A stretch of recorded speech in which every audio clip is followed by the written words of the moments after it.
நான் தாழ்ந்தாரா போனேன், நான் கொலைக்கா போனேன். படிங்க மரம் மரம் மரம். அச்சம் என்பது மடமையடா, அஞ்சாமை சீமானின் உடமையடா.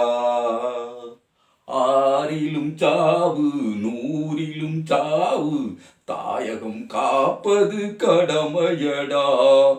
எங்கள் பெரியாரை இழிவு செய்வது சீமானின் கடமையடா. சீமான் எங்கள் சீமான், எங்கள் தற்கூரி சீமான், தற்கூரி சீமான். சீமான் சீமான் சீமான் சீமான் சீமான் சீமான். இதோ சீமான் பேசுகிறார். பேசுறதுக்கு ராஜா உனக்கு அருகதை இருக்குதான்னு நான் ஏன் அதை பேசலைன்னா, நீ பேசியெல்லாம் எங்க ஐயா நெடுமாற ஐயா தான் சொல்லுவாங்க, இந்த செல்வாய் நாய்கள் வச்சுக்கலாமா பெரியார் பலியாயிருவாரு, கலங்கப்பட்டு போவாரு. டேய், தன் மேல வீசப்பட்ட செருப்பை எடுத்து சேமிச்சு சேமிச்சு தான் பேச வர்ற மேடைக்கு முன்பு போட்டு வித்து சேமித்த காசுல பள்ளிக்கூடம் கட்டி படிக்க வச்சோண்டா எங்க ஐயா. எங்க தள்ளாத வயதில் முதுமையின் காரணமாக அவன் முதுகு குனிஞ்ச போது கூட எங்களை எல்லாம் நிமிர வைத்த தலைவன்டா எங்க ஐயா. மண்ணுக்குள் விழ வேண்டிய வயதில் இந்த மண்ணுக்காக விழுந்த தலைவன்டா தந்தை பெரியார். மூத்திர சட்டியை தூக்கி கொண்டு தெரு தெருவாக போய் எங்கள் மேல சுமத்தப்பட்ட சூத்திர பட்டத்தை துடைக்க போராடிய மாபெரும் தலைவன்டா தந்தை பெரியார். கண்ணாடிக்கு மேலே ஒரு பெரும் கண்ணாடியை வைத்து குனிந்து குனிந்து எங்கள் தன் பிள்ளைகளுடைய எதிர்காலத்தை தேடிய ஒப்பற்ற தலைவன் தந்தை பெரியார். நீ எங்க ஐயாவை பேசாத பேசாத.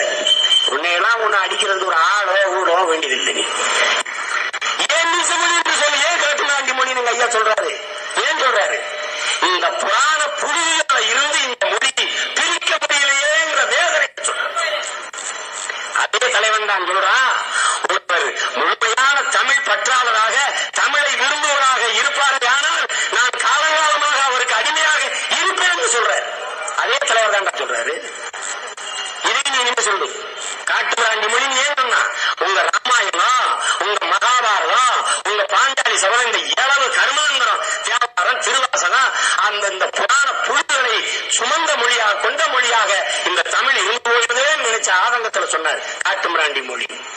ஒருத்தருக்கு மொழி மேல பற்றில்லாமையாடா இந்த நாட்டு மேலையும் இந்த மக்கள் மேலையும் பற்றில்லாமையா தனி தமிழ்நாடு கேட்ட முதல் தலைவன் இந்த நாட்டுல தந்தை பெரியார். உங்களுக்கு தெரியும், கடவுள் மறுப்பாளன் தான். கடவுளை வணங்குகிறவர்கள் நீங்கள்.